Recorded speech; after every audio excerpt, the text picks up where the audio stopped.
Hi అండి, welcome to my channel. ఈరోజు మరి ఒక మంచి ఇంట్రెస్టింగ్ టాపిక్తో మీ ముందుకైతే వచ్చేసాను. నేను నిన్ను ప్రేమిస్తున్నాను. ఈ 3 మాటల్ని ఎదుటి వ్యక్తికి చెప్పటానికి అల్లాడిపోయేవారు చాలామందే ఉన్నారు. తమ ప్రేమను చెప్పగానే అవతలి వ్యక్తి ఎలా స్పందిస్తారన్నది ఓ పెద్ద ప్రశ్న. చాలామందిని కలవరపెట్టేది కూడా ఈ ప్రశ్నే. నువ్వు అవునంటే ఆకాశంలోకి, కాదంటే పాతాళంలోకి అన్నట్లు ఆలోచిస్తుంటారు. ప్రేమలో గెలిచిన వారి సంగతి పక్కన పెడితే, ఓడిపోయిన, ముఖ్యంగా ఆదిలోనే తిరస్కరణకు గురైన వారి పరిస్థితి దారుణంగా ఉంటుంది. కొంతమంది మానసికంగా దెబ్బతిని ఆత్మహత్య చేసుకోవటమో, ప్రయత్నించటమో, తమను తాము తరచూ బాధించుకోవటమో చేస్తుంటారు. మరికొంతమంది ఆ బాధ నుండి బయటపడలేక, ఎలా బయటపడాలో తెలియక కృంగిపోతుంటారు. అలాంటప్పుడు ఏం చేయాలి? అలాంటి వారి కోసమే ఈ వీడియో. చివరి వరకు చూడండి.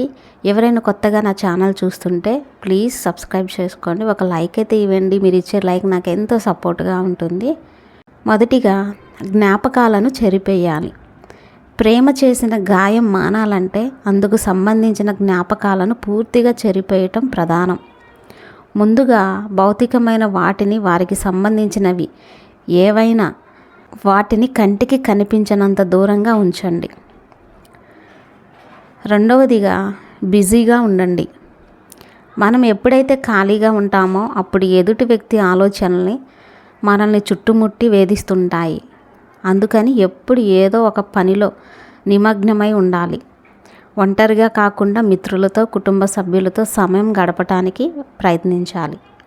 మూడవది, ప్రతికూల ఆలోచనలు అంటే నెగటివ్ థాట్స్. ఎట్టి పరిస్థితుల్లో ప్రతికూల ఆలోచనలు చేయకండి. అలాంటి ఆలోచనలే మనల్ని ఇబ్బంది పాలు చేస్తాయి.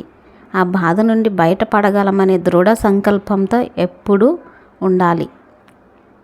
నాలుగవది, వ్యాయామం. మనసు గట్టిపడాలంటే ముందుగా మన శరీరాన్ని దృఢంగా ఉంచుకోవాల్సిన అవసరం ఎంతగానో ఉంది.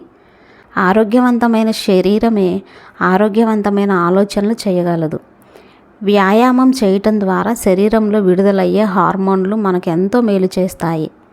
కాబట్టి రోజుకు కనీసం ఓ అరగంట అయినా వ్యాయామం చేయటం చాలా మంచిది.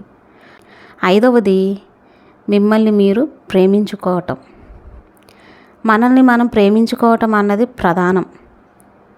ఇతరులు మన మనసును బాధ పెట్టారని మనల్ని మనం బాధించుకోవటం అస్సలు మంచిది కాదు. కోరుకున్న వ్యక్తి ప్రేమే జీవితం కాదు. వారి ప్రేమ మన జీవితంలో ఓ చిన్న భాగంగా గుర్తించాలి.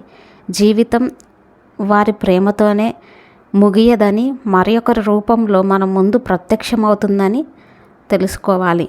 మనల్ని మనం పూర్తిగా ప్రేమించినప్పుడే ఎదుటి వ్యక్తిని సంపూర్తిగా ప్రేమించగలం.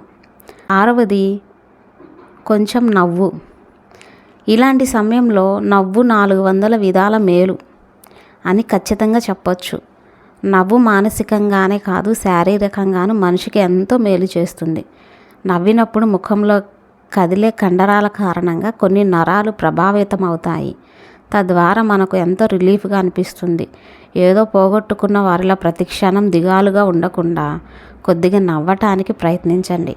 ఆ ప్రయత్నమే నవ్వులకు మనల్ని మరింత దగ్గర చేస్తుంది. విన్నారు కదండి. ఈ వీడియో మీకు నచ్చితే ఒక లైక్ ఇచ్చి సబ్స్క్రైబ్ అయితే చేసుకోండి. Thank you for watching. Bye.